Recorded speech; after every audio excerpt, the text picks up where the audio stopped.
इतनी मेहनत से आपने बनाया था सब कुछ। अब मैं बयान नहीं कर सकती क्योंकि वो मेहनत मैंने की है।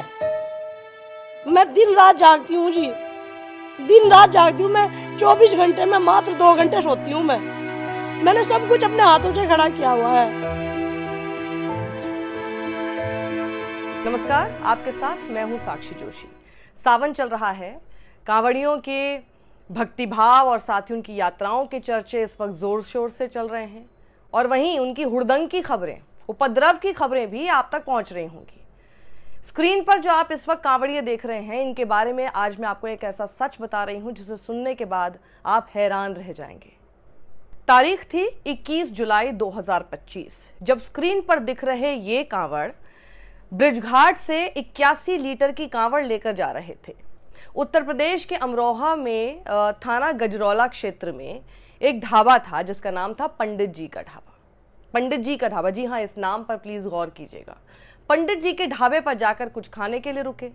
खाने के लिए इन्होंने सब्जी ऑर्डर की और उसके बाद खाते हुए इन्होंने सब्जी में खट्टेपन की शिकायत करनी शुरू कर दी और खट्टेपन की शिकायत करते करते ये बेधड़क आरोप लगाने लग गए कि जी पंडित जी के ढाबे में परोसी गई इस सब्जी के अंदर अंडे की ग्रेवी है। और फिर पैसे को लेकर नोकझोंक शुरू हो गई। जब यह मामला पहुंचा पुलिस तक तो अमरोहा पुलिस वहां मौके पर पहुंची और क्योंकि मामला उनको पता चल चुका था इसलिए फूड सेफ्टी के कुछ लोग भी वहां पर लेकर पहुंची। जब उन्होंने छानबीन की, फूड सेफ्टी डिपार्टमेंट के लोगों ने समझने की कोशिश की और सब्जी का टेस्ट किया तो ऐसी कोई भी आरोप, जो ये अंडे की ग्रेवी होने का आरोप ये कांवड़ लगा रहे थे, ऐसा कोई भी आरोप की पुष्टि होते हुए नजर ही नहीं आई। यानी उसमें अंडे की ग्रेवी नहीं थी, बस ऐसे ही इन्होंने आरोप लगा दिया। देखिए जरा अमरोहा पुलिस का बयान। तो देखिए, पुलिस ने अपने बयान में कहा कि दिनांक 11 जुलाई 2025 को दोपहर थाना गजरौला क्षेत्रांतर्गत एक ढाबे पर कुछ कांवड़ियों द्वारा सब्जी ली गई थी जिसमें खट्टापन महसूस होने पर अंडे की ग्रेवी होने का आरोप लगाया गया। वह खाने के पैसों को लेकर कहासुनी हुई थी। सूचना पर थाना गजरौला पुलिस व फूड सेफ्टी टीम मौके पर तत्काल पहुंची। वह खाने के सैंपल लिए गए। वह जांच से कांवड़ियों द्वारा लगाए गए आरोपों की पुष्टि नहीं हुई। कांवड़ियों को समझाकर उनके गंतव्य के लिए रवाना किया गया। सोचिए, हालात ये हो चुके हैं कि लोग खड़े होकर कुछ भी आरोप लगा देते हैं। उस ढाबे मालिक की क्या गलती, पंडित जी की क्या गलती, वहां पर काम करने वाले लोगों की क्या गलती, लेकिन क्योंकि ये कांवड़ है तो इनको सब कुछ अलाउड है और इनको समझा बुझाकर पुलिस भेज देती है क्योंकि ये योगी आदित्यनाथ के उत्तर प्रदेश है जहां फूलों से वर्षा होती है इन पर। जो कांवड़ आपको स्क्रीन पर दिख रहा है इसका नाम है शेखर ठाकुर। तो शेखर ठाकुर पंडित जी के ढाबे पर जाते हैं और कहते हैं कि जी हमारा भगवा देखकर इन्होंने हमें अंडे की ग्रेवी वाली सब्जी दे दी और अब हमारे कांवड़ जो है वो खंडित हो गई है। चलिए, कम से कम पुलिस, जो गजरौला पुलिस वहां पर पहुंची, सही तरह से उन्होंने जांच तो की। वो अलग बात है, समझा बुझा कर भेज दिया। छोटे बच्चे हैं, ये तो कुछ भी कर सकते हैं और वैसे भी नाम के आगे ठाकुर लगा है। योगी जी बुरा मान सकते हैं तो भैया ठाकुर हैं तो इनको समझा बुझा कर भेज दिया जाए। सोचिए, ये नाम अगर कुछ और होता, मैं जाति की भी बात कर रही हूँ, सिर्फ मैं ये नहीं बोल रही आपको कि किसी और धर्म का होता।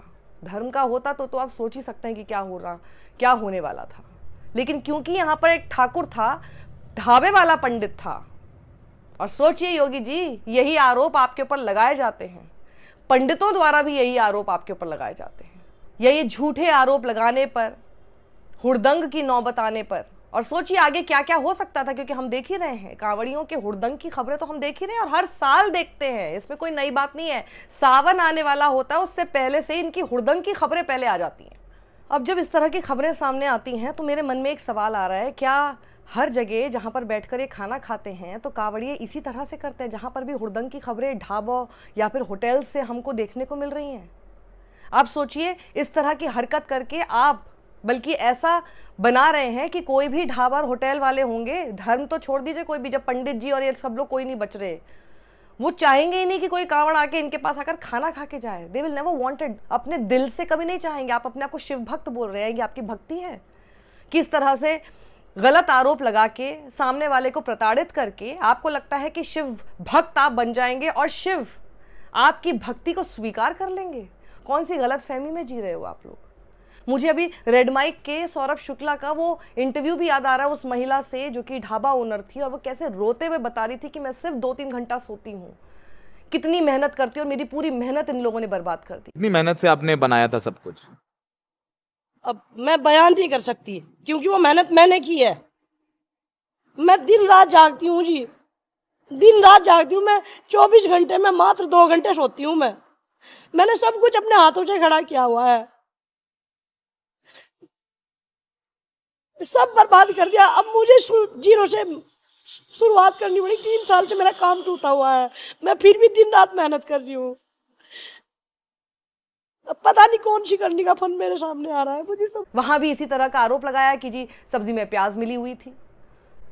मतलब ये हर बार सिर्फ पैसे ना देने पड़े, ये उसकी आड़ में ये इस तरह की हरकत करते हैं क्योंकि उन्हें पता है सब लोग तो यहाँ पे धर्म में सराबोर इस तरह से हो रहे हैं कि जी कांवड़ियों के साथ हो लेंगे, किसी तरह का इनके ऊपर कोई लगाम नहीं होने वाली, पुलिस इनके साथ कुछ नहीं करने वाली। उत्तर प्रदेश है ये, यहाँ पर तो फूल बरसाए जाते हैं हेलीकॉप्टर से जिन कांवड़ियों के ऊपर, वो कुछ भी करते रहे, और इसीलिए लॉ एंड ऑर्डर का कोई डर ही नहीं है ना। एक आप मिसाल पेश कर देंगे, इस तरह की पूरी हुड़दंग जो है ना ये बंद हो जाएगी। लेकिन कैसे करेंगे? वोट बैंक, और कैसे आप परेशान और नाराज कर देंगे। आपको भी पता है कि आपने ऐसा कर दिया तो उसके बाद कांवड़ियों का हुड़दंग आपके खिलाफ कैसे बढ़ जाएगा। इसलिए आराम से समझा बुझा के इनको भेज दीजिए बस। सही है, सावन के दौर में हर हुड़दंगी कांवड़ का भेष पहनकर चला जाए, और जो असली कांवड़िए हैं, जो बेसिकली एक्चुअल में शिव भक्त हैं, जो भक्ति में ही सराबोर होके बिल्कुल दिल से शिव की उपासना करते हैं, मेहनत करते हुए वहां तक पहुंचते हैं, उन सब का भी नाम ऐसे हुड़दंगी बर्बाद करते हैं, खराब करते हैं। उन लोगों के साथ अन्याय हो रहा है, असली कांवड़ के साथ अन्याय हो रहा है, शिव के साथ अन्याय हो रहा है, उनकी भक्ति के साथ अन्याय हो रहा है। और जब इस तरह की खबरें हुड़दंगी बनते हुए कांवड़ियों की आती है तो भगवान शिव कोई खुश नहीं होते हैं। सावन में आप कोई बहुत भक्ति और बहुत अच्छा काम नहीं कर रहे हैं। फिर वो हरिद्वार का भी वीडियो मुझे याद आता है जहां पर स्कॉर्पियो के साथ तोड़फोड़ कर दी थी। ये बताइए, हुड़दंग की खबरें। अगर आप कोई भक्त हैं, भगवान के भक्त हैं, तो मुझे तो यही समझ नहीं आता कि भगवान के भक्तों के इर्द गिर्द हमेशा हुड़दंग की खबरें क्यों आती हैं। आप खुद अपने दिल पर हाथ रखकर बताइए। जैसे सावन आने वाला होता है उससे 2-3 दिन पहले से हमेशा नेगेटिव खबरें कांवड़ियों के आने लगते हैं। कोई बनाता नहीं है ये खबरें, ये खुद ही इस तरह की हरकत करते हैं कि आप तक वो खबरें पहुंचती हैं। सावन का पावन महीना आपके सामने बाद में आता है, उससे पहले इनकी गुंडई आपके सामने पहले आ जाती है। लोगों को प्रताड़ित करना शुरू करते हैं। और सोचिए, जिन लोगों को प्रताड़ित करते हैं वो कोई धर्म के वजह से नहीं करते हैं, हर किसी के साथ यही कर रहे हैं। और फिर पैसे नहीं देने हैं तो सबसे अच्छा तरीका है कांवड़ का इस्तेमाल कर लो, कांवड़ियाँ होने का इस्तेमाल कर लो, अपने भेष का इस्तेमाल कर लो, अपने भगवा रंग का इस्तेमाल कर लो। यहाँ तो सब कुछ इसी पे चल रहा है, कोई कानून आपको रोकने वाला नहीं है। अब ये जरा रिपोर्ट पढ़िए आप द प्रिंट की। कांवड़ियों की तोड़फोड़ से तबाह ढाबे के मालिक को आर्थिक तंगी ने घेरा। द प्रिंट ने क्या लिखा जरा सुनिए। कभी मसालों की सुगंध और प्लेटों की खनक के लिए पहचाने जाने वाले बाबा बालकनाथ ढाबे से चहल पहल गायब है। इसके मालिक साधना और धीरज पवार मायूसी के साथ यहां खामोश नजर आते हैं। पुरकाजी थाना क्षेत्र में फलौंदा बाईपास के पास स्थित साधना और धीरज का ये ढाबा यात्रियों के बीच बेहद लोकप्रिय था, और अब ये कांवड़ियों के एक समूह द्वारा की गई तोड़फोड़ का गवाह है। 8 जुलाई को कांवड़ियों का एक समूह इनके ढाबे में आया। उन्होंने प्रति प्लेट 150 रुपए की दर से 10 प्लेट खाना खाया, लेकिन जब भोजन में कुछ कथित रूप से प्याज के टुकड़े दिखाई दिए तो कांवड़ियों ने बर्बरतापूर्ण ढाबे में तोड़फोड़ मचाई। उस बर्बर घटना को याद करते हुए साधना ने शुक्रवार को पीटीआई से कहा, उन्होंने यानी कांवड़ियों ने खाने का 1 रुपया भी नहीं दिया, बल्कि ढाबे में तोड़फोड़ कर हमारा